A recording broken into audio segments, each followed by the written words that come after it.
Hello everyone, good morning. हम NCERT discuss कर रहे हैं, geography class 8 and chapter 3। Topic है कृषि।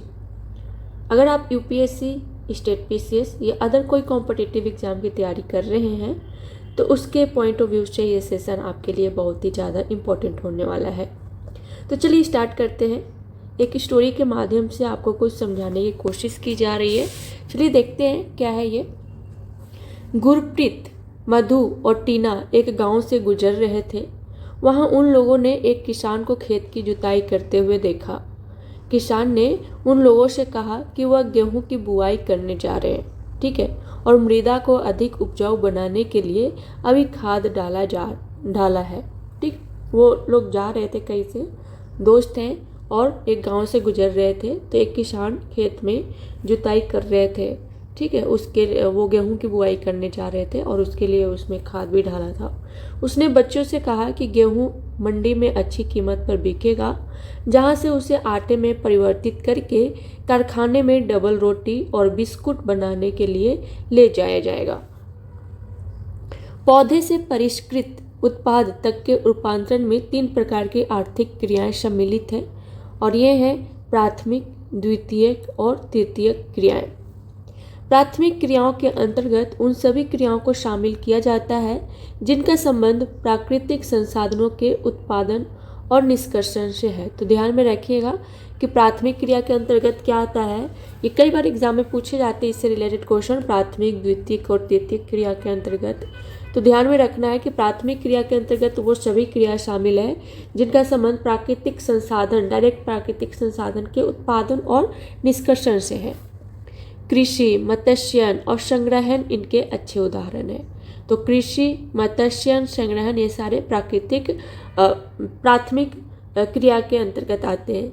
द्वितीयक क्रिया क्या है? द्वितीयक क्रियाएं इन संसाधनों के प्रसंस्करण से संबंधित है। इस्पात विनिर्माण, डबल रोटी पकाना और कपड़ा बुनना इन क्रियाओं के उदाहरण हैं। ठीक। तृतीयक क्रियाएं प्राथमिक और द्वितीयक क्षेत्र को सेवा कार्यों द्वारा सहयोग प्रदान करती है। यातायात, व्यापार, बैंकिंग, बीमा और विज्ञापन तृतीयक क्रियाओं के उदाहरण हैं। यहाँ देखिए बॉक्स में दिया हुआ है शब्द उत्पत्ति। एग्रीकल्चर शब्द की उत्पत्ति लैटिन शब्दों एगर या एग्री, जिसका अर्थ मृदा, और कल्चर, जिसका अर्थ कृषि करने से हुई है। यहाँ हम देखते हैं कृषि के बारे में जानते हैं।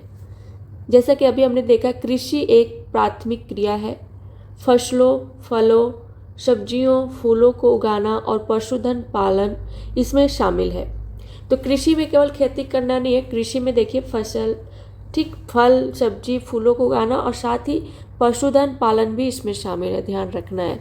विश्व में 50% लोग कृषि से संबंधित क्रियाओं में संलग्न हैं। भारत की 2/3 जनसंख्या अब तक कृषि पर ही निर्भर है। अनुकूल स्थलाकृति, मृदा और जलवायु कृषि क्रियाकलापों के लिए अनिवार्य है। जिस भूमि पर फसलें उगाई जाती हैं कृषिगत भूमि कहलाती है। ठीक है, आप मानचित्र में देख सकते हैं कि कृषि क्रियाकलाप विश्व के उन्हीं प्रदेशों में संकेंद्रित हैं जहां फसल उगाने के लिए उपयुक्त कारक विद्यमान है। उपयुक्त कारक क्या है? अनुकूल स्थलाकृति, मृदा, जलवायु, ये सारे। इस चित्र में देखिए जो ग्रीन कलर का आपको दिख रहा है ना, डॉट डॉट ग्रीन कलर का, ये सारे क्या है? कृषिगत भूमि, यहाँ खेती होती है। ठीक है, यहाँ खेती होती है तो आपको यहाँ दिखाया गया है चित्र में कृषिगत भूमि का विश्व वितरण। यहाँ देखिए बॉक्स में दिया हुआ है, क्या आप जानते हैं एग्री, यहाँ देखिए ये कल्चर अगर इसमें जोड़ दें, जैसे एग्री प्लस कल्चर, इसमें हम एग्रीकल्चर जोड़ दें तो एग्रीकल्चर हो गया। ठीक है, एग्रीकल्चर कृषि, इसमें क्या शामिल है? मृदा की जुताई, फसलों को उगाना, पशुपालन का विज्ञान एवं कला, इसे खेती भी कहते हैं। नेक्स्ट है सेरी में कल्चर अगर जोड़ दिया जाए तो सेरीकल्चर हो जाता है, और इसका मतलब है रेशम उत्पादन। रेशम के कीटों का वाणिज्यिक पालन यह कृषक की आय में पूरक हो सकता है। नेक्स्ट है पीसी प्लस कल्चर अगर जोड़ दिया जाए तो इसमें इसे पीसी कल्चर या मत्स्य पालन कहेंगे। विशेष रूप से निर्मित तालाबों और पोखरों में मत्स्य पालन। नेक्स्ट है वीटी। वीटी में कल्चर जोड़ दिया जाए तो क्या हो जाएगा, वीटी कल्चर, और इसे द्राक्षा कृषि भी कहते हैं, अंगूरों की खेती। ठीक है। नेक्स्ट है हॉर्टिकल्चर। हॉर्टी में कल्चर जोड़ दे तो हॉर्टिकल्चर हो जाएगा, और जिस मतलब है उद्यान कृषि। वाणिज्यिक उपयोग के लिए सब्जियों, फूलों और फलों को उगाना हॉर्टिकल्चर कहलाता है। अब हम जानेंगे कृषि तंत्र के बारे में। ठीक, कृषि या खेती को एक तंत्र के रूप में देखा जा सकता है। इसके महत्वपूर्ण निवेश हैं बीज, उर्वरक, मशीनरी और श्रमिक। खेती के लिए क्या क्या जरूरत होता है, खेत तो जरूरत है ही, साथ ही उसमें बीज डालेंगे, खाद डालेंगे, उर्वरक डालेंगे, मशीनरी का उपयोग करेंगे और श्रमिक उसमें काम करेंगे। जुताई, बुआई, सिंचाई, निराई और कटाई इसकी कुछ संक्रियाएं हैं। इस तंत्र के निर्गतों के अंतर्गत फसल, ऊन, डेयरी और कुक्कुट उत्पाद आते हैं। इस चित्र में देखिए कृषिगत भूमि की कृषि पद्धति दिखाया गया है।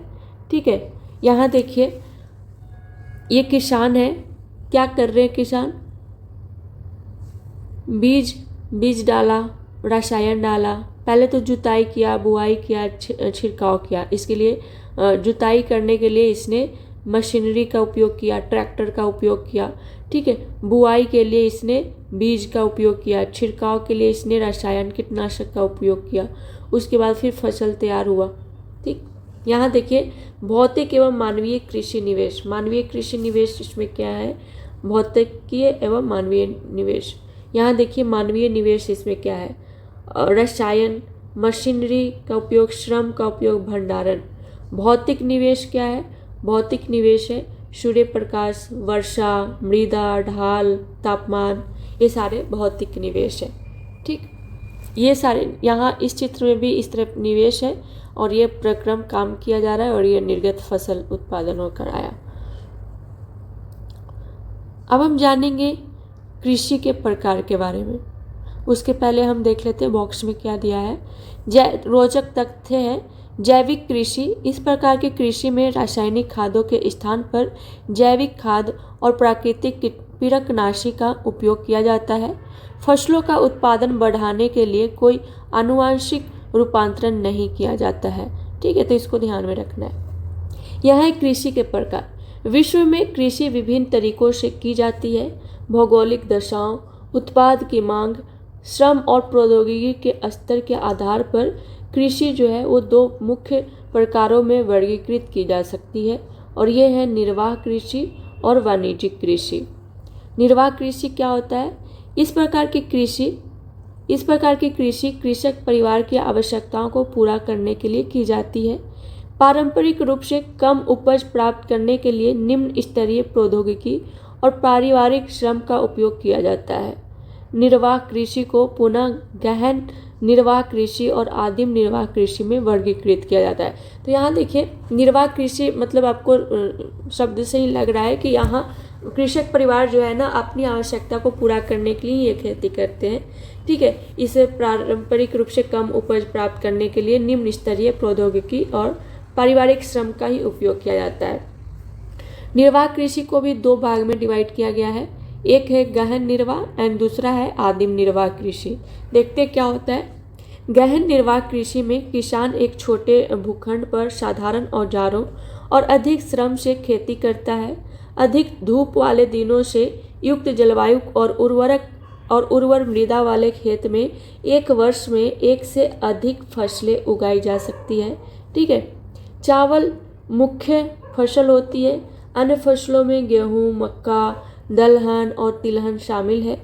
गहन निर्वाह कृषि जो है वो दक्षिण पूर्वी और पूर्वी एशिया के सघन जनसंख्या वाले मानसूनी प्रदेशों में प्रचलित है। नेक्स्ट है आदिम निर्वाह कृषि। आदिम निर्वाह कृषि में स्थानांतरी कृषि और चलवासी पशुचारण शामिल है। स्थानांतरी कृषि क्या होता है, नेक्स्ट है स्थानांतरी कृषि। देखते हैं स्थानांतरी कृषि अमेजन बेसिन के सघन वन क्षेत्रों, उष्णकटिबंधीय अफ्रीका, दक्षिण पूर्व एशिया और उत्तर पूर्वी भारत के भागों में प्रचलित है। ये भारी वर्षा और वनस्पति के तीव्र पुनर्जनन वाले क्षेत्र क्षेत्र हैं। वृक्षों को काटकर और जलाकर भूखंड को साफ किया जाता है। ध्यान में रखिए कि इसमें क्या किया जाता है कि वृक्षों को काटा जाता है, काटकर और जलाकर क्या किया जाता है, भूखंड को साफ किया जाता है। तब राख को मृदा में मिलाया जाता है तथा मक्का, रतालू, आलू और कसावा जैसी फसलों को उगाया जाता है। भूमि की उर्वरता की समाप्ति के बाद वह भूमि छोड़ दी जाती है और कृषक जो है वो नए भूखंड पर चला जाता है। स्थानांतरित कृषि को कर्तन और दहन कृषि के रूप में भी जाना जाता है। यहाँ देखिए बॉक्स में दिया हुआ है और ये बहुत ही ज़्यादा इम्पोर्टेंट है, very very very very important. कई बार एग्जाम में पूछे गए हैं इससे रिलेटेड क्वेश्चन। क्या आप जानते हैं स्थानांतरित कृषि विश्व के विभिन्न भागों में विभिन्न नामों से जानी जाती है, जैसे झूमिंग। झूमिंग जो है वो उत्तर पूर्वी भारत में मिल्पा के नाम से, स्थानांतरित कृषि को मिल्पा नाम से जाना जाता है। कहाँ? मैक्सिको, मध्य अमेरिका। रोका के नाम से ब्राज़ील में जाना जाता है। लद्दाख के नाम से मलेशिया में जाना जाता है। तो इसको ध्यान में रखना है, ठीक। नेक्स्ट है जलवासी पशुचारण। सहारा के अर्ध शुष्क और शुष्क प्रदेशों में मध्य एशिया और भारत के कुछ भागों जैसे राजस्थान तथा जम्मू और कश्मीर में प्रचलित है। इस प्रकार की कृषि में पशुचारक अपने पशुओं के साथ चारे और पानी के लिए एक स्थान से दूसरे स्थान पर निश्चित मार्गों से घूमते हैं और इस प्रकार की गतिविधि जलवायविक बाधाओं और भूभाग की प्रतिक्रिया स्वरूप उत्पन्न होती है। पशुचारक मुख्यतः भेड़, ऊंट, मवेशी, याक और बकरियां पालते हैं। ये पशुचारकों और उनके परिवारों के लिए दूध, मांस, ऊन, खाल और अन्य उत्पाद उपलब्ध कराते हैं। यहाँ देखिए जलवासी पशुचारक अपने ऊँटों के साथ, ठीक। नेक्स्ट है वाणिज्यिक कृषि। वाणिज्यिक कृषि में फसल उत्पादन जो है वो उत्पादन और पशुपालन बाजार में विक्रय हेतु किया जाता है। जैसे हमने देखा निर्वाह कृषि में किसान अपनी आवश्यकता को पूरा करने के लिए निर्वाह कृषि करते थे, लेकिन वाणिज्यिक कृषि में क्या होता है कि कृषि में फसल उत्पादन और पशुपालन जो होता है वो बाजार में बेचने के लिए किया जाता है। इसमें विस्तृत कृषि क्षेत्र और अधिक पूंजी का उपयोग किया जाता है। अधिकांश कार्य जो है मशीनों के द्वारा किया जाता है। वाणिज्यिक कृषि में वाणिज्यिक अनाज कृषि, मिश्रित कृषि और रोपण कृषि शामिल है। इस चित्र में देखिए आपको दिखाया गया है गन्ने की रोपण कृषि, ये वाणिज्यिक कृषि है, ठीक। वाणिज्यिक अनाज कृषि क्या है इसको देखते हैं। इस कृषि में शामिल है वाणिज्यिक अनाज कृषि, ठीक, मिश्रित कृषि और रोपण कृषि। तो पहले हम देखेंगे वाणिज्यिक अनाज कृषि क्या होता है। वाणिज्यिक अनाज कृषि में फसलें वाणिज्यिक उद्देश्य से उगाई जाती है। गेहूं और मक्का सामान्य रूप से उगाई जाने वाली फसलें हैं। उत्तर अमेरिका, यूरोप और एशिया के शीतोष्ण घास के मैदान वाणिज्यिक अनाज कृषि के प्रमुख क्षेत्र हैं। यह क्षेत्र सैकड़ों हेक्टेयर के बड़े फार्मों से युक्त विरल आबादी वाले हैं। अत्यधिक ठंड वर्धन काल को बाधित करती है और केवल एक ही फसल उगाई जा सकती है, ठीक। नेक्स्ट है मिश्रित कृषि। ये क्या है? मिश्रित कृषि में भूमि का उपयोग भोजन व चारे की फसलें उगाने और पशुधन पालन के लिए किया जाता है। यह यूरोप, पूर्वी संयुक्त राज्य अमेरिका, अर्जेंटीना, दक्षिण पूर्वी ऑस्ट्रेलिया, न्यूजीलैंड और दक्षिण अफ्रीका में प्रचलित है। नेक्स्ट है रोपण कृषि, ठीक। रोपण कृषि वाणिज्यिक कृषि का एक प्रकार है जहां चाय, कहवा, काजू, रबर, केला अथवा कपास की एकल फसल उगाई जाती है। इसमें बृहद पैमाने पर श्रम और पूंजी की आवश्यकता होती है। उत्पाद का प्रसंस्करण जो है वो खेतों पर ही या निकट के कारखानों में किया जा सकता है। इस प्रकार इस कृषि में परिवहन जाल के विकास की अनिवार्यता होती है। रोपण कृषि के मुख्य क्षेत्र विश्व के उष्णकटिबंधीय प्रदेशों में पाए जाते हैं। मलेशिया में रबर, ब्राज़ील में कहवा, भारत और श्रीलंका में चाय इसके कुछ उदाहरण हैं, ठीक है। रोपण कृषि के उदाहरण है, ध्यान में रखना है। यहाँ देखिए केले की रोपण कृषि हो रही है यहाँ। नेक्स्ट है मुख्य फसलें, इसके बारे में जानते हैं। बढ़ती हुई जनसंख्या की आवश्यकताओं को पूरा करने के लिए विविध प्रकार की फसलें उगाई जाती हैं। फसलें कृषि आधारित उद्योगों के लिए भी कच्चे माल की आपूर्ति करती है। गेहूं, चावल, मक्का, बाजरा मुख्य खाद्य फसलें हैं। जूट और कपास रेशेदार फसलें हैं। चाय और कहवा मुख्य पेय फसलें हैं।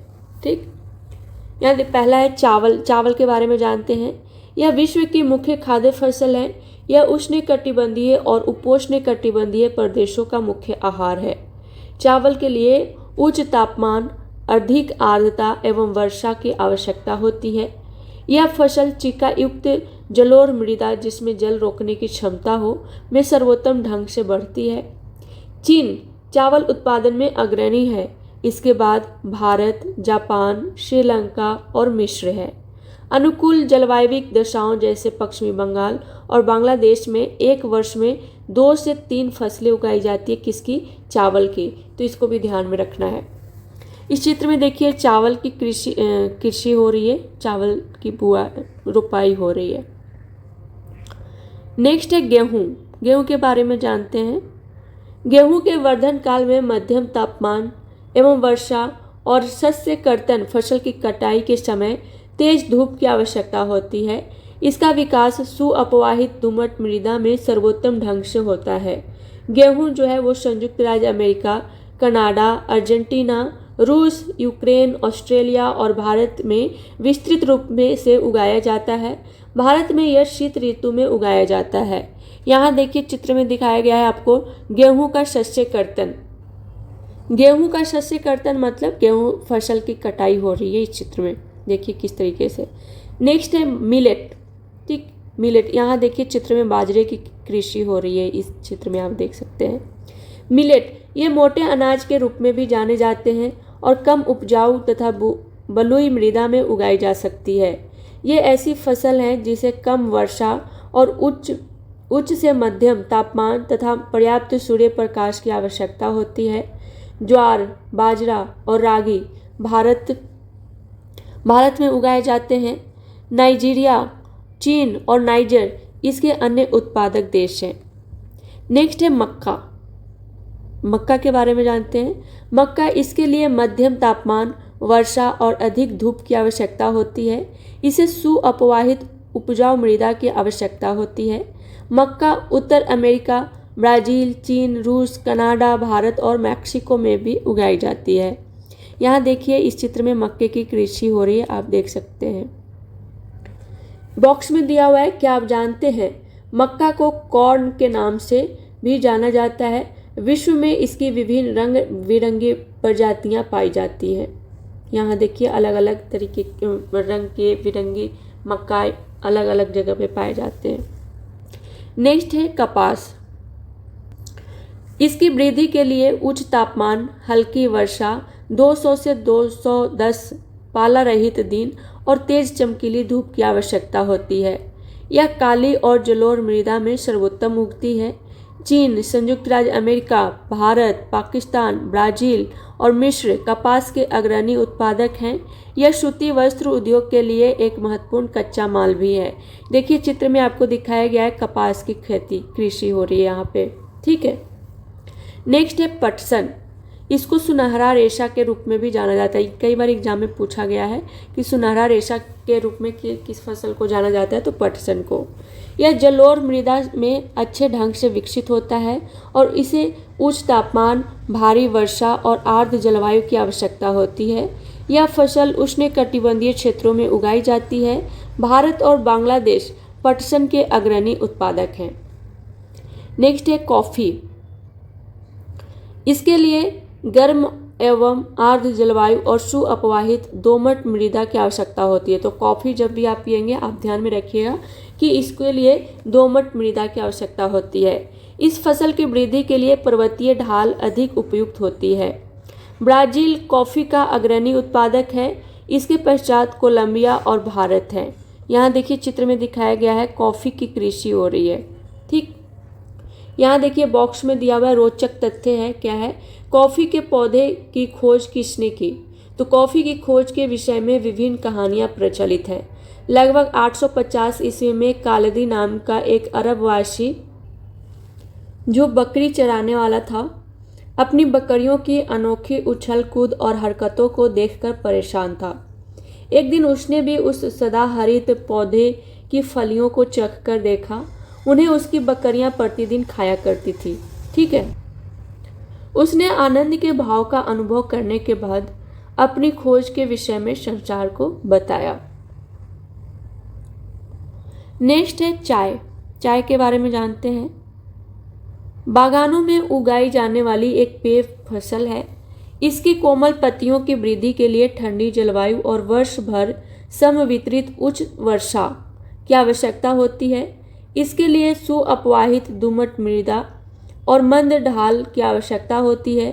पत्तियों को चुनने के लिए अधिक संख्या में श्रमिकों की आवश्यकता होती है। इस चित्र में आप देखिए चाय की रोपण कृषि। ठीक, नेक्स्ट है कृषि का विकास। इसके बारे में जानते हैं। कृषि विकास का संबंध बढ़ती जनसंख्या की बढ़ती मांग को पूरा करने के लिए कृषि के उत्पादन को बढ़ाने की दिशा में किए जाने वाले प्रयासों से है। यह कई तरीकों से प्राप्त किया जा सकता है, जैसे बोए गए क्षेत्र में विस्तार करके, बोई जाने वाली फसलों की संख्या बढ़ाकर, सिंचाई सुविधाओं में सुधार करके, उर्वरकों और उच्च उपज देने वाले बीजों के प्रयोग द्वारा। कृषि का मशीनीकरण भी कृषि के विकास का एक अन्य पहलू है। कृषि के विकास का चरम लक्ष्य खाद्य सुरक्षा को बढ़ाना है, तो इसको ध्यान में रखिएगा। कृषि का विकास विश्व के विभिन्न भागों में विभिन्न गतियों से हुआ है। अधिक जनसंख्या वाले विकासशील देश अधिकतर गहन कृषि करते हैं, जहाँ छोटी जोतों पर सामान्यतः जीविकोपार्जन के लिए फसलें उगाई जाती हैं। बड़ी जोतें वाणिज्यिक कृषि के लिए अधिक उपयुक्त होती है, जैसे संयुक्त राज्य अमेरिका, कनाडा और ऑस्ट्रेलिया में। अब हम दो फार्मों, एक भारत और दूसरे संयुक्त राज्य अमेरिका के वस्तु स्थिति अध्ययनों की सहायता से विकासशील और विकसित देशों की कृषि के विषय में जाने। विकासशील भारत विकासशील देश है, यहाँ की कृषि कैसे होती है, और संयुक्त राज्य अमेरिका जो कि विकसित देश है, यहाँ की कृषि कैसे होती है, उसके बारे में हम जानेंगे। उसके पहले यहाँ देख लेते हैं, चित्र में दिखाया गया है। खाद्य सुरक्षा तभी बनी रहती है जब सभी व्यक्तियों को क्रियाशील और स्वस्थ जीवन जीने के लिए आहार की आवश्यकता और प्राथमिकता के आधार पर हर समय पर्याप्त, सुरक्षित और पौष्टिक खाद्य पदार्थ की सुविधा उपलब्ध हो। ठीक, तो यहाँ देखते हैं विकासशील देश भारत का एक फार्म के बारे में देखते हैं कि यहाँ की खेती कैसे होती है। उत्तर प्रदेश के गाजीपुर जिले में आदिलाबाद एक छोटा सा गांव है। मुन्ना लाल इस गांव का एक छोटा किसान है। ठीक है, याद देखिए इस खेत में खेत जोतते किसान आपको दिखाए गए हैं। मुन्ना लाल जो है इस गांव का एक छोटा किसान है, जिसके पास लगभग 1.5 हेक्टेयर का एक फार्म है। उसका आवास मुख्य गांव में है। वह अधिक उपज देने वाले बीजों को बाजार से वर्षों के एकांतर पर खरीदता है। उसकी भूमि उर्वर है और वह वर्ष में कम से कम 2 फसलें, सामान्यतः गेहूं या चावल और दालें उगाता है। ठीक, किसान अपने मित्रों और बुजुर्गों के साथ साथ सरकारी कृषि अधिकारियों से कृषि कार्यों के संबंध में सलाह लेता है। वह अपने खेत की जुताई के लिए भाड़े पर ट्रैक्टर लेता है। यद्यपि उसके कुछ मित्र अभी भी बैलों से खेतों को जोतने की परंपरागत विधि का प्रयोग करते हैं। समीप के खेत में एक नलकूप है, जिसे वह अपने खेत की सिंचाई के लिए भाड़े पर लेता है। यहाँ हम देख रहे हैं कि कृषि के लिए ये ट्रैक्टर भाड़े पर लिया, सिंचाई के लिए नलकूप भी भाड़े पर लेता है। ठीक, मुन्ना लाल के पास 2 भैंस और कुछ मुर्गियां भी है। वह निकट के शहर में स्थित सहकारी भंडार में दूध भी बेचता है। ठीक, वह वहाँ का एक सदस्य है।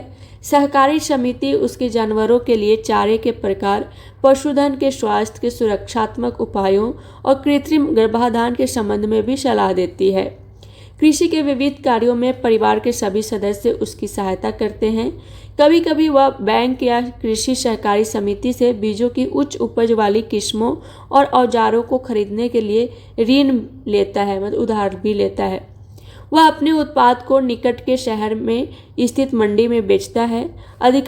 अधिकांश किसानों के पास भंडारण सुविधाओं की कमी होती है, इसलिए वे बाजार के अनुकूल न होने पर, बाजार के अनुकूल मतलब क्या कि उसकी फसल का मतलब उतना अच्छा प्राइस नहीं मिल रहा है, पैसे नहीं मिल रहे हैं, फिर भी वो बेच देते हैं क्योंकि उनके पास भंडारण की सुविधा नहीं है, वैसे भी रखा रखा खराब हो जाएगा, इससे अच्छा है कि बेच दो। ठीक है, अनुकूल ना होने पर भी अपने उत्पादों को बेचने के लिए विवश होते हैं। हाल के वर्षों में सरकार ने भंडारण की सुविधाओं के विकास के लिए कुछ कदम उठाए हैं। देखिए इस चित्र में दिखाया गया भारत के कृषि। अब हम जानेंगे विकसित देश संयुक्त राज्य अमेरिका के खेती के बारे में कि वहाँ कैसे होती है। संयुक्त राज्य अमेरिका का एक फार्म, संयुक्त राज्य अमेरिका में एक फार्म संयुक्त राज्य अमेरिका का एक फार्म, संयुक्त राज्य अमेरिका में एक फार्म का औसत आकार भारत के आकार की तुलना में बहुत बड़ा होता है। संयुक्त राज्य अमेरिका में एक प्रारूपिक फार्म का आकार 250 हेक्टेयर होता है। किसान सामान्यतः फार्म में रहता है। मक्का, सोयाबीन, गेहूं और चुकंदर यहाँ उगाई जाने वाली कुछ महत्वपूर्ण फसलें हैं। संयुक्त राज्य अमेरिका के मध्य पश्चिम में स्थित आयोवा राज्य के एक किसान जो होरन के पास 300 हेक्टेयर भूमि है, ठीक है, वह अपने खेत में मक्का तब उगाता है जब वह आश्वस्त हो कि मृदा और जल संसाधन इस फसल की आवश्यकता को पूरा कर देंगे। फसल को नुकसान पहुंचाने वाले पीड़कों पर नियंत्रण के लिए पर्याप्त उपाय किए जाते हैं। समय समय पर वह मृदा के नमूनों को मृदा परीक्षण प्रयोगशाला में जांच के लिए भेजता है कि उसमें पर्याप्त पोषक है या नहीं। ये परिणाम जो होरन को वैज्ञानिक उर्वरक कार्यक्रम की योजना बनाने में मदद करते हैं, उसका कंप्यूटर उपग्रह से जुड़ा हुआ है जो उसे उसके खेत की यथार्थ तस्वीर देता है। ठीक है, यह रासायनिक उर्वरकों और पीड़कनाशकों का आवश्यकतानुसार प्रयोग करने में उसकी मदद करता है। ठीक, वह ट्रैक्टरों, बीज बोने की मशीनों, समतलक, संयुक्त हार्वेस्टर और थ्रेशर का उपयोग कृषि संबंधी विविध संक्रियाओं में करता है। अनाज स्वचालित अन्न भंडार में संचित किए जाते हैं अथवा बाजार अभिकरणों, मार्केट एजेंसियों में भेजे जाते हैं। संयुक्त राज्य अमेरिका में किसान एक व्यवसायी की तरह काम करता है, न कि एक खेतीहर किसान की तरह। ठीक है, इस चित्र में देखिए संयुक्त राज्य अमेरिका का एक फार्म यहाँ दिखाया गया है, कितना बड़ा बड़ा है। ठीक है, यहाँ का आकार जो है भारत के फार्म की तुलना में बहुत बड़ा होता है। और यहाँ जो पीड़कनाशकों का छिड़काव देखिए इस तरीके से छिड़काव किया जाता है। बड़े फार्म है तो उसके लिए छिड़काव इस तरीके से किया जा रहा है। नेक्स्ट है, ये संयुक्त राज्य अमेरिका के फार्म में मशीनीकृत खेती हो रही है। ठीक है, सब कुछ मशीन से ही हो रहा है वहाँ पे। तो ये डिफरेंस था भारत और संयुक्त राज्य अमेरिका, मतलब विकासशील और विकसित देश में खेती करने का तरीका। जैसे फार्म में लोग, अधिकतर लोग खेती के लिए काम, मतलब निर्वाह के लिए खेती करते हैं, किसान खेतीहर किसान की तरह काम करते हैं, लेकिन संयुक्त राज्य अमेरिका में एक बिजनेस की तरह वो काम करते हैं। ठीक, तो ये चैप्टर यहाँ कंप्लीट होता है। ये क्वेश्चन है, अगर आप यूपीएससी या स्टेट पीसीएस की तैयारी कर रहे हैं तो वहाँ सेकंड फेज होता है मेंस का। फर्स्ट तो प्रीलिम्स का है। प्रीलिम्स अगर आप क्वालिफाई कर लेते हैं तो आप मेंस के लिए अपीयर होंगे और इसमें आंसर राइटिंग ज़रूरत होती है। तो अगर आपको भी ऐसा लग रहा है कि कैसे आंसर राइटिंग करें, कहाँ से आंसर राइटिंग करें, डर लग रहा है, तो आप यहाँ से स्टार्ट कर सकते हैं आंसर। जब छोटे छोटे क्वेश्चन का आंसर लिखेंगे तभी आप बड़े क्वेश्चन यूपीएससी लेवल या स्टेट पीसीएस लेवल का आंसर लिख पाएंगे। ये क्वेश्चन को सॉल्व कीजिए, ये जितने भी क्वेश्चन दिए हुए हैं सारे क्वेश्चन को सॉल्व कीजिए। ठीक है, देखिए क्वेश्चन सॉल्व करेंगे तो इसका बेनिफिट ये भी है कि आपकी आंसर राइटिंग प्रैक्टिस तो हो रही है, चलिए अच्छी बात है, लेकिन इसके अलावा अभी हमने जो भी पढ़ा है उसका रिवीजन भी हो जाएगा। ठीक है, जैसे सुनहरा रेशा से अभिप्राय क्या है, तो हमने देखा पर्सन के, तो ये इस तरीके के क्वेश्चन एग्जाम में पूछे जाते हैं। तो इस तरीके से आप सारे क्वेश्चन का आंसर कीजिए और कहीं भी अगर आपको कुछ पूछना है, कुछ समझ नहीं आ रहा है तो कमेंट बॉक्स में ज़रूर पूछ सकते हैं। तो आज के लिए इतना ही, मिलते हैं नेक्स्ट क्लास में नेक्स्ट टॉपिक के साथ। तब तक के लिए thank you so much and all the best.